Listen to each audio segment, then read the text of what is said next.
a quick activity to teach kids their letters. I loved for my activities where kids can be independent, where you can set something in a center and the kids can come and get it. They can work independently or they can work with a partner. It's not something that you have to necessarily hover over them for them to do. You teach it to them and then they go and do it. I love things where they can self-correct themselves, right? So I also love these little dollar store pens. I love them because you can put a lot of stuff in here and then you can stack them up. They don't take a lot of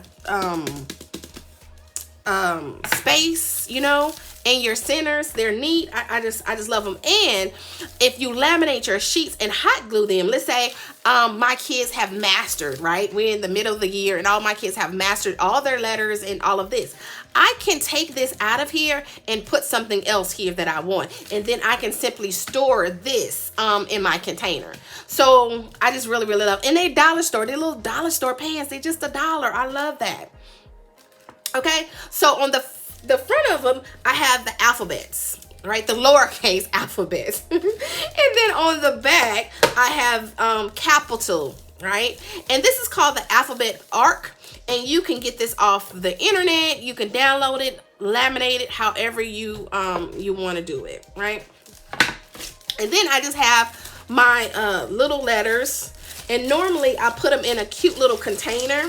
And so I'll have the container and sitting on top of this with the letters in the container. And then when the kids go in the center, they just pull the whole center. And they'll know once they're done to put them back into the container and go put the activity back, okay? So the first thing, so my letters, these letters are magnetic. That's why I love these little pens, right? So for kids who have to touch things, this is really, really, really cool. So only thing they need to do is match. They're going to match the letters. Now, if you have a kid that is younger, I would probably suggest, you do it with them so they can, you always want to introduce the activity with them first, okay? Because it can become overwhelming if you give the kids all the letters. So what you can do is you can start off with maybe half of the letters, right? With them matching, maybe A, B, C, D, E, F. And then you can gradually add on.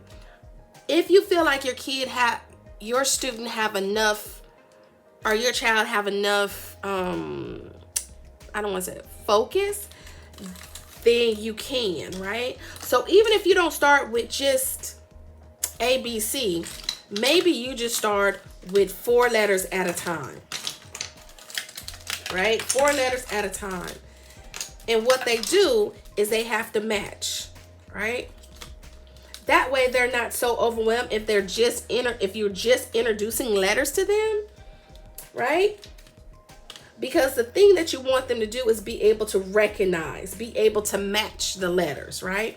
And then you can, once they're done, you can go back and say, this is the letter A, this is the letter G, this is the letter M, this is the letter R, this is the letter T. Now remember, you want to say letter, you want to use the word alphabet, because in younger kids, they're still trying to distinguish between letters and alphabets. Letters and numbers. Between letters and numbers. So you want to say this is the letter A, okay? Or when you're asking them, you want to ask them, what letter is this, okay? But I love that. So once they have mastered, let's say they have mastered matching the lowercase.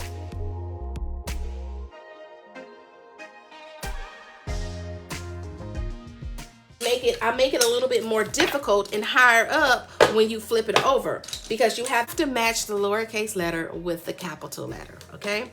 Which takes a little bit more my part. It's a little bit more difficult, right? Because the first step, you just have to find the letter and then you have to match it to the letter. That it looks a lot more difficult for children, right? But it's a great way for them to learn their capital letters and their lowercase letters. Again, super easy to make. And it's just really, and they feel really good when they can do something by themselves, right? And let's say you have a student that may not know their letters, you can match them with another student that does, right? Because that balances it out. The higher students get to feel like they're helpful. The lower student is like, I'm getting the help, and getting is fun because it's my friend and now we're doing it together.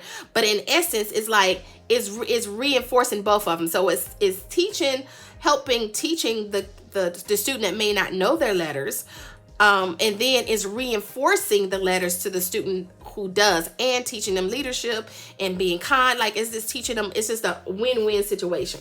And people think that like 2-year-olds and 3-year-olds can't do that, but I teach little kids, so I do match my 3-year-olds up with my 2-years, or my 4-year-olds with my 3-year-olds. And in some instances, I have my 3-year-olds maybe match up with a 4-year-old that may not know it, right? So it just depends. So I hope that helped you. Again, it's just a dollar store pen, the alphabet arc, and some magnetic letters. And I like it magnetic because they don't slide around. So when you put something there, it stays. And again, if kids that have to feel something, they love the way that feels when they put it on there. All right. Well, I hope that helped you. Have a good day.